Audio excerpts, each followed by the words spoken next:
வணக்கம். கிண்டி சுவாமிநாதன்.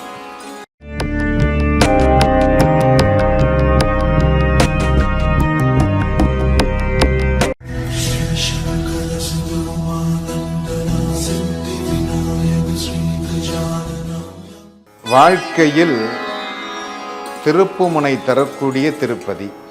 திருப்பதிக்கு போனால் திருப்புமுனை கிடைக்குமா? பணம் கிடைக்குமா? இந்த பணம் அப்படிங்கிறது முதல்ல மனம் அமைதி அடைந்தால் பணம் தன்னால வரும். உங்களுடைய மனநிலையானது அமைதி பெற வேண்டும். அடுத்த வேலை நாம் என்ன செய்ய போகிறோம், நாம் எதை நோக்கி செல்ல போகிறோம் என்பதை நாம் தீர்மானிக்க வேண்டும். எதை செய்வதென்று அறியாமல் இருக்கக்கூடியவர்கள் கண்டிப்பாக திருப்பதி செல்லுங்கள். திருப்பதியில என்ன ஸ்பெஷல்? அந்த சிலை, திருப்பதியில் இருக்கக்கூடிய பெருமாள். நீங்க பெருமானே, முருகக்கடவுளை சொல்லுகின்ற பொழுது பெருமானே, திருப்புகழ்ல நிறைய இடத்துல பெருமானே வரும். திருமலை அப்படிங்கிற வார்த்தையும் நிறைய இடங்களில் வந்திருக்கிறது. உள்ளார இருக்கிறது பெருமாள், வாராகி, முருகன் அப்படின்னு ஒரு கன்ஃபியூஷன். ஆனால் அங்கே இருக்கக்கூடிய பெருமாள் நவபாஷாணங்களால் உருவான ஒரு கடவுள்.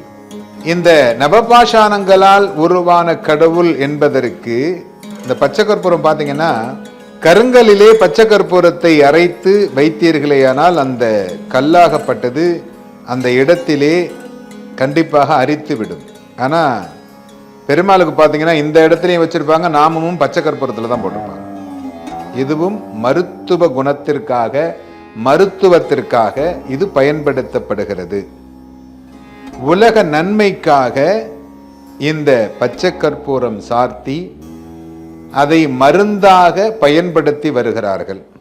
பெருமாளை பற்றிய விசேஷங்கள் நிறைய இருந்தாலும் ஒரு சில செய்திகளை உங்களிடத்திலே எடுத்துரைக்கிறேன். புதனுடைய நேர்கோடு அப்படிங்கிறது 2 இடத்துல விடுது. அதுல மிக முக்கியமான இடமாக இருக்கக்கூடியது இந்த திருப்பதி. நீங்க போன உடனே இந்த இடத்துல 100 ரூபாய் நாம் அவருக்கு செலுத்தலாம் என்று நினைத்தால், அங்க போனோன்னா 500 நோட்டு வரும், அப்படியே எடுத்து 500 ரூபாய் போட்டுருவீங்க. உங்க மனநிலையை மாற்றக்கூடிய ஒரு இடமாக அது இருக்கும். அதே போல் சந்திரனுடைய நேர்கோடும் அந்த இடத்திலே விடுகிறது. இந்த 2 நேர்கோடுகள் விழுகின்ற ஒரு இடமாக இருப்பதினால் பௌர்ணமியில் தொடர்ந்து 11 பௌர்ணமிகள் நீங்கள் பௌர்ணமியிலிருந்து 4 நாட்களுக்குள் கண்டிப்பாக திருப்பதியில் பெருமாளை தரிசித்தீர்களேயானால் உங்களுடைய வாழ்நாளில் கிடைக்காத வெற்றி உங்களுக்கு கிடைக்கும். ஏன்னா நவக்கிரகங்களுடைய தாக்கம் எப்படி இருக்கிறது என்பதை வைத்துத்தான் நம் முன்னோர்கள் சித்தர்கள் ஆராய்ச்சி செய்து அந்த இடத்திலே கோவில்களை கட்டினார்கள். இன்னைக்கு கட்டுற மாதிரி இன்னைக்கு பார்த்தீங்கன்னா தெருவுக்கு ஒரு பிள்ளையார், தெருவுக்கு ஒரு சிவன் கோயில் கட்டிக்கிட்டு இருக்காங்க. அன்னைக்கு அப்படிலாம் கட்டலை. ஊர்ல ஒரு கோயில் வேணும். அந்த ஊர்ல இருக்கக்கூடிய கோயில் எப்படி இருந்தால் அந்த ஊர் செழிப்பாக இருக்கும். வருமானத்திற்காக கோயில் கட்டிய காலம் அல்ல அது. அந்த ஊர் செழிப்பாக இருக்க வேண்டும், இந்த நாடு செழிப்பாக இருக்க வேண்டும், இந்த உலகம் செழிப்பாக இருக்க வேண்டும், இந்த உலகத்தில் இருக்கக்கூடிய அனைத்து ஜீவராசிகளும் சந்தோஷமாக இருக்க வேண்டும். அப்படின்னா எப்படி கோயில் கட்டணும் அப்படிங்கிறத தீர்மானித்து சித்தர்களால் உருவாக்கப்பட்ட கோவில் திருப்பதி பெருமாள் கோவில், பழனி முருகன் கோவில். செவ்வாயினுடைய தாக்கம் குறைய வேண்டும் என்றால் கண்டிப்பாக பழனிக்கு சென்றீர்களேயானால் கண்டிப்பாக உங்களுக்கு செவ்வாய் தோஷம் நிவர்த்தி கிடைத்து நல்ல விதமாக திருமணம் ஆகும். அதுவும் சித்தர்களால் உருவாக்கப்பட்ட நவபாஷான முருகன். அதே போர் நவபாஷானத்தால் உருவாக்கப்பட்டதுதான் இந்த திருப்பதியில் இருக்கக்கூடிய பெருமாள்.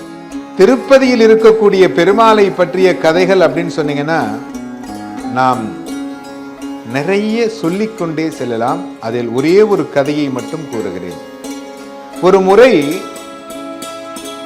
ஒரு 45 வயது மதிக்கத்தக்க ஒருவர் திருப்பதி மலை ஏறி வருகிறார். கையிலே ஒரு மஞ்சள் பை, வேஷ்டி, துண்டு, இவ்வளவுதான் உடம்புல இருக்கு, வேற ஒன்றும் இல்லை. ஏறி வருகிறார். வந்து இது 90களில் நடந்த விஷயம். தரிசனம் செய்கிறார். தரிசனம் செய்துவிட்டு அங்கே கொடுக்கக்கூடிய பிரசாதங்களை பெறுவதற்காக காத்திருக்கிறார். நிறைய பேர் இன்றைக்கும் பார்த்தீங்கன்னா அங்கே கொடுக்கக்கூடிய பிரசாதங்களை மட்டும் வாங்கி சாப்பிடுவார்கள். எவ்வளவு பணம் இருந்தாலும் காசு கொடுத்து பணம் சாப்பிட மாட்டாங்க. ஏன்னா அது பெருமாளுடைய பிரசாதம். அந்த லட்டு மட்டும் இல்லை, அங்கே கொடுக்கக்கூடிய பாலாகட்டும், அங்கே கொடுக்கக்கூடிய சாம்பார் சாதமாகட்டும், எதுவாக இருந்தாலும் அது பெருமாளே எனக்கு கொடுத்ததாக நினைத்து அதை பெருமாள் பிரசாதமாக சாப்பிடுகிறார்கள். ஏன்னா மலை முழுவதும் அந்த கோவிந்தனுடைய நாம கீர்த்தனம். எங்க திரும்பினாலும் கோவிந்தா கோவிந்தா கோவிந்தா என்கின்ற நாம சங்கீர்த்தனம். அந்த சங்கீர்த்தனம் கேட்கக்கூடிய இடங்களில் எல்லாம் பெருமாள் கண்டிப்பாக நமக்கு அனுகிரகம் செய்வார். அப்படிங்கிறது தான் அந்த பெருமாளுடைய மிக முக்கியமான செய்திகள். இவர் வருகிறார். வந்து அந்த இடத்துல இருக்கக்கூடிய வசதிகளை பார்த்துவிட்டு நேரடியாக அங்கே இருக்கக்கூடிய அதிகாரிகளை சந்திப்பதற்காக செல்லுகிறார். அந்த அதிகாரிகளும் இவரை பார்த்தால் சாதாரண மனிதன் மாதிரி இருக்கிறான். இவனை மேலதிகாரிகளிடத்தில் எப்படி அழைத்து செல்வது என்று தயங்கிக் கொண்டு காலையிலிருந்து மாலை வரை உட்கார வைக்கிறார்கள். அந்த மேலதிகாரி வருகின்ற பொழுது இவர் எழுந்தரித்து நிற்கிறார். எதற்காக உட்கார்ந்திருக்கிறார் இவர் என்று கேட்கிறார். உங்களை சந்திப்பதற்காக. காலையிலிருந்து ஏன் என்னிடத்தில் தெரிவிக்கவில்லை? இல்லை, இவரை பார்த்தா இப்படி இருக்கிறார், அவரை எப்படி உங்கள்கிட்ட அனுமதிக்கிறது? சரி, வர சொல்லுங்க. உடனே போறார் உள்ளார. என்ன விஷயமாக என்னை சந்திக்க வந்திருக்கிறீர்கள்? இல்லை, இங்கே அன்னதானம் செய்யக்கூடிய இந்த கூடம் வசதிகள் இல்லாமல் இருக்கிறது. வசதிகளோடு கூடிய ஒரு அன்னதான கூடத்தை நீங்கள் கட்டி கொடுக்க வேண்டும் எங்களுக்கு அப்படின்னு சொல்லுங்க. இதுக்கு நிறைய பணம் செலவாகுமே. யார் கொடுப்பது? கோடிக்கணக்கில் பணம் செலவாகும். யார் கொடுப்பது? என்ன செய்யறதுன்னு தெரியல அப்படின்னு சொல்லி அவர் சொல்றார். இவர் உடனே சொல்றார், பணத்தை பற்றி கவலைப்படாதீர்கள்.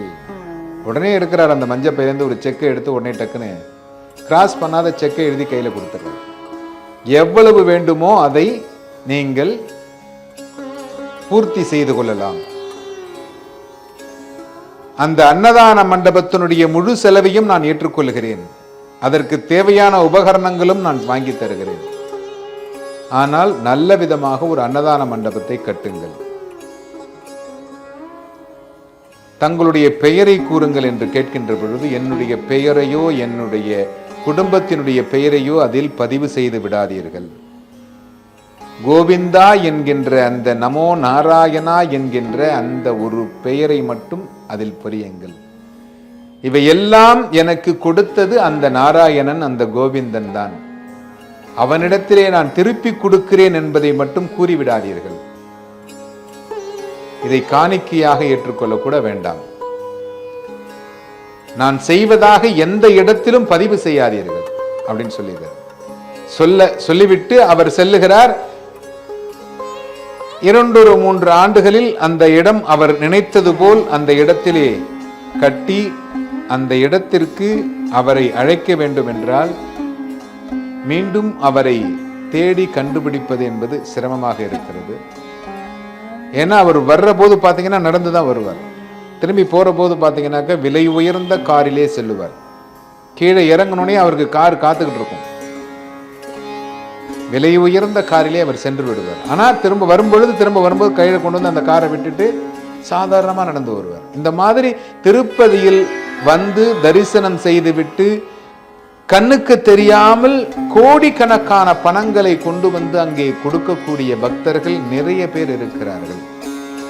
ஏன்னா Tirupati one of the partner. Tirupati பெருமாளை தன்னுடைய பங்குதாரராக சேர்த்து கொண்டு இந்த பெருமாளை வழிபாடு செய்யக்கூடியவர்கள் நிறைய பேர் இருக்கிறார்கள். பெருமாளை பற்றி நாம் திருப்பதியில் பேசினோமேயானால் அதை பெருமாளே சந்தோஷப்படுவார் என்று கூறுவார்கள். இந்த திருப்பதியினுடைய இருக்கக்கூடிய பெருமாளை நீங்களும் இந்த விடுமுறை நாட்களிலே தரிசனம் செய்து சந்தோஷமாக இருங்கள். சகல செல்வங்களையும் தரக்கூடிய புதனும் சந்திரனும் அந்த இடத்திலே நேர்கோடு அவர்களுடைய ஒளிக்கதிர்கள் விழுவதனால் அங்கே சென்று இரவினிலே நீங்கள் தங்கி வழிபாடு செய்தீர்களேயானால் கண்டிப்பாக உங்களுடைய கஷ்டங்கள் நிவர்த்தியாகும். இதற்கு ராசி நட்சத்திரம் தேவையில்லை. எல்லா நட்சத்திரத்திற்கும் ராசி என்பது உண்டு, அது நட்சத்திரம். அந்த எல்லா நட்சத்திரமும் ஒரு ராசியில் இருக்கும். ஏன்னா சந்திரன் 27 மனைவிகளை கொண்டவர். எந்த நட்சத்திரத்தோடு இருக்கிறாரோ அதுவே ராசியாகப்படுகிறது. அந்த சந்திரனுடைய நேர்கூடு அங்கே விழுவதனால் நீங்கள் அந்த திருப்பதி நாராயணனை வழிபாடு செய்தீர்களேயானால் கண்டிப்பாக திருப்பு முனையாக உங்களுடைய வாழ்க்கையில் அமையும். இதுவரை செல்லாதவர்களும் இந்த பௌர்ணமியிலிருந்து 4 நாட்களுக்குள் சென்று வந்தீர்களேயானால் கண்டிப்பாக உங்களுடைய வாழ்வில் வெற்றி கிடைக்கும் என்று நம்புகிறோம். எல்லாம் வல்ல நாராயணனை பிரார்த்திக்கிறோம்.